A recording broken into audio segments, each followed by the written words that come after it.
Clay.Emminger has joined us. He is the skipper of the Beaufort Water Search and Rescue Team. So welcome to North of the Broad. Thank you. A lot to talk about today. Yes, ma'am. First of all, your mission. Our mission is we basically help the boating community of Beaufort County.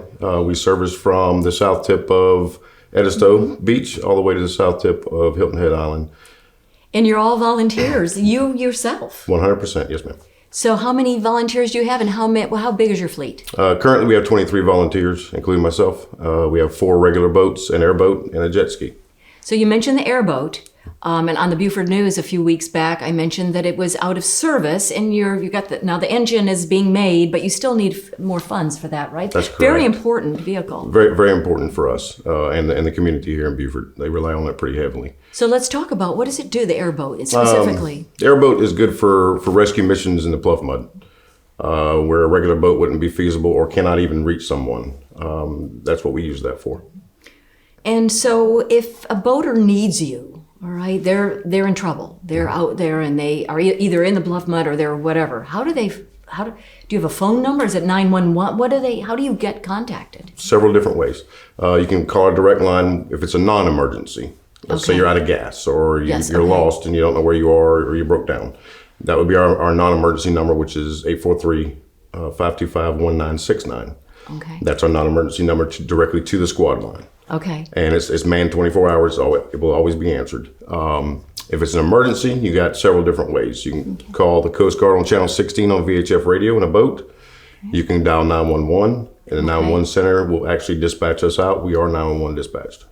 Now, you were telling me earlier that you have a full-time job. So how can you do both?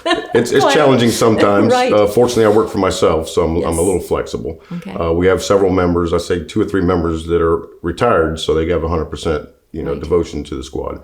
But it's a challenge sometimes. We've got a couple other guys that work for themselves, so we're pretty flexible. Are you always busy? Are you constantly in need? I wouldn't say constantly, but it's pretty regular. Okay. It's very rare for us to go more than 5 to 7 days without a call. Without a call. All right. So I think it's important that we talk about safety tips for boaters. So let's review. We've got, a couple minutes left, so let's go over everything that we need to remind our boaters about. We've got lots of boats, different kinds of boats. Absolutely. And different kinds of waters here. We have the we have the Pluff Mud, we have the oceans, we have the estuaries. All kinds of.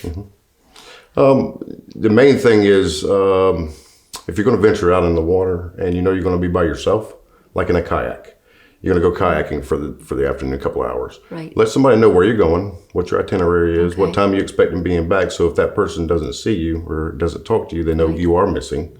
Right. Secondly, take some form of communication with you, whether it be your cell phone. I recommend getting a handheld VHF radio. That way something happens to the cell phone, it drops in the water. Now you got the VHF radio, which is waterproof and will float. You can use that to hail Coast Guard and then get the help to you.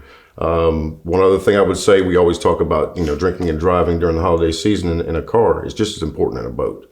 Right. You don't want to do that on the water. It's illegal, number one. And number two, it's very unsafe because you're not only putting yourself in danger, but you're putting whoever's on your boat with you in danger as well as the other boaters out in the community. Do you see a lot of that? Do you see a lot of We don't boaters? see very much of that, Really? honestly. It's not a bad problem, I don't think. I always think to drive a boat, you don't have to have a license, do you? Anybody can buy a boat and take it out on the water, right? Pretty much. And what about you all, as far as any certifications you need to do the search and rescue? Yeah, we don't have any certifications that we need. We do some training. We do in-house training for rescues. We also are AED and CPR certified, as well as stop to bleed. Right. Certain, first aid, Right. first responder care to people. And if someone wants to donate, since you are a volunteer organization, how do they do that, Clay? They can do that a couple different ways. Obviously, you can mail in a check if you want to do that, and our address can be found on our website at www.bwsar.org. There's also a donate here button. You can click on that and donate direct. And we're also on Facebook. You can donate there as well. Thank you so much, Clay. Enjoyed talking with you. Nice to meet you. You as well. And thank you all for joining us on this edition of North of the Broad, and we'll see you next time. Bye, everyone.